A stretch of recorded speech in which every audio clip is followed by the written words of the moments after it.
Le message du jour vous est présenté par notre frère Marc. Salut, chers bien-aimés de notre Père Céleste. Aujourd'hui, la parole de Dieu s'adresse à nous pour nous mettre en mesure de faire face à toutes les incertitudes qui surviennent dans nos vies, dans notre pays et notre monde. Bien-aimés, en fait, notre monde est en crise.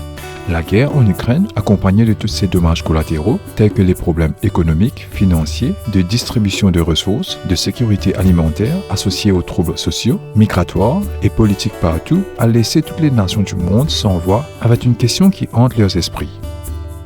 Comment allons-nous gérer? Ou qu'allons-nous faire à partir de là? Et pour les chrétiens au milieu d'un tel tumulte, où est Dieu? Que fait-il? Nous attendons tous qu'il fait bouger les choses. Bien-aimés, le message d'aujourd'hui pour nous tous est d'être résolus à chercher Dieu et de le faire agir de nos jours et à notre époque. Notre référence biblique vient du livre de Daniel. Je vous recommande de lire tout le chapitre. Daniel chapitre 10 verset 12 dit « Ne crains rien, car dès le premier jour où tu as eu à cœur de comprendre et de t'humilier devant ton Dieu, tes paroles ont été entendues. Et c'est à cause de tes paroles que je viens. » Bien-aimé, c'est un passage tellement puissant de l'Écriture. Dieu dit à Daniel qu'à partir du moment même où il a commencé à prier, Dieu a commencé à se déplacer. Alors que Daniel continuait à prier, Dieu a répondu à ses paroles, puis s'est montré en son nom. Daniel a continué à prier jusqu'à ce qu'il entende du Seigneur. Bien-aimé, Daniel a décidé, il était résolu de chercher Dieu pour agir en son nom.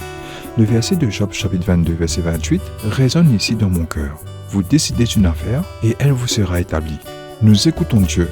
Rappelez-vous qu'Élie a également prié avec insistance jusqu'à la 7e fois pour voir Dieu se déplacer. Et c'est la pluie qui a suivi.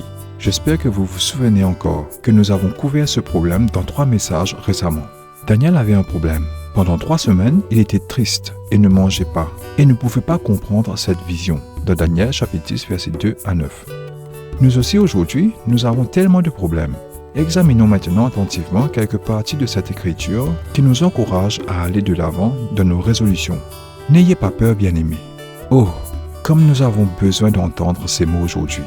Puissiez-vous vous rappeler que « N'ayez pas peur » est dans la Bible 365 fois, une fois pour tous les jours de l'année. C'est comme si Dieu nous disait « Tous les jours, je suis avec vous. Chaque jour, vous n'avez pas besoin d'avoir peur.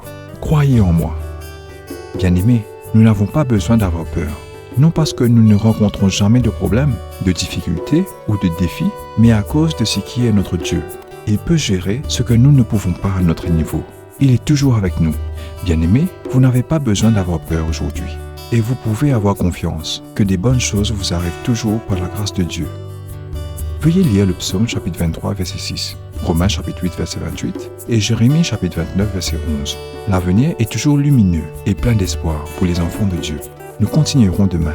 Reposez-vous et profitez de votre journée en lui. Que Dieu vous bénisse tous. Au revoir. Si toi aussi tu crois que la parole de Dieu est une bénédiction, partage-la et sois une source de bénédiction pour les autres, toi aussi.